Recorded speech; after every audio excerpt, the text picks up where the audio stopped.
Hey everyone, welcome back to our mini blog. তো তোমরা সবাই কেমন আছো? আশা করছি তোমরা সবাই খুব ভালো আছো, সুস্থ আছো, স্বাভাবিক আছো।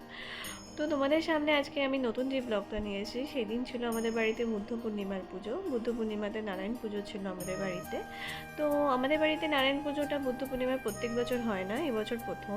কারণ আমার হীরার বিয়ের সময় মা বলেছিল বিয়ের পর একটা নারায়ণ পুজো দেবে বাড়িতে। সেটা মানে দিয়ে ওঠা হচ্ছিল না। তো তাই মা ভাবছিল যে না, বুদ্ধ পূর্ণিমাটাই বেস্ট, যে বুদ্ধ পূর্ণিমা আসছে সামনে। তো আমাদের তাই বিয়ের 2 মাসের মাথায়, 2 মান্থস হয়েছে আমাদের বিয়ে। তো বললো যে 2 মাসের মাথায়, তাই মা বললো যে বুদ্ধ পূর্ণিমার মতো ভালো শুভ দিন আর হয় না নারায়ণ পুজো দেওয়ার জন্য। তো ঠাকুরমশাইয়ের সাথেও তাই কথা বলেছিল। ঠাকুরমশাই বললো না, আপনি যখন নারায়ণ পুজো দেবেনই তাহলে বুদ্ধ পূর্ণিমারই দিনই দিন। তো এই আর জামাই তাই ঘুম থেকে উঠেই চলে এসেছে, বসে পড়েছে পুজোতে। তাই ওর মুখটা একদম ঘুম থেকে একদম দেখেই বুঝতে পারছো যে একদম চোখ খুলতে পারছে না। আমাদের বাড়িতে সেদিনকে সকাল সকালই পুজো হয়েছিল।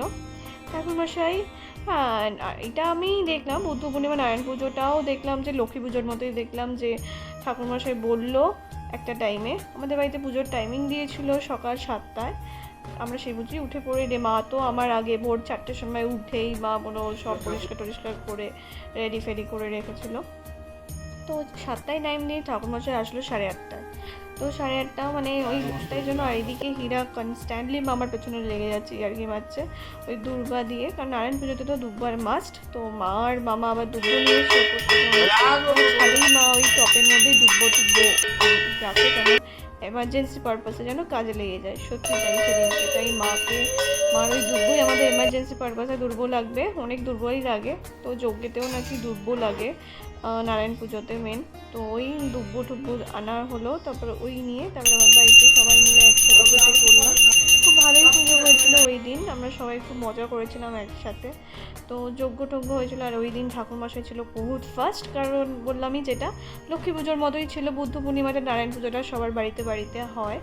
তো ওই জন্য ঠাকুরমশাই খুব তাড়া দিচ্ছিল। কিন্তু আমাদের বাড়িতে যেহেতু যজ্ঞ হবে, কিন্তু মানে যাই হোক ভালোভাবে পুজোটা করেছিল। আর আমার মা পাশ দিয়ে বারবার বলছিল পুজোটা যেন যাতে আমার ভালো হয়। তো এইদিকে আর জামাই কোনো কাজ করেনি, জামাই শুধু লাস্টে সবাইকে চরণামৃত দিয়েছে। এই হলো আমাদের পুজো শেষ। তারপরে মা সিন্নি মাখলো সবার জন্য। সিন্নি মাখা তোমরা কারা কারা খেতে ভালোবাসো কমেন্টে জানিও। আমার তো সিন্নি মাখা খেতে খুব ভালো লাগে। এদিকে মা মামারা সবাই মিলে বসেছিল সবাইকে প্রসাদ বিতরণ করার জন্য, প্লেটে করে ফল টল সিন্নি সাজাচ্ছিল। এই ছিল পুজো।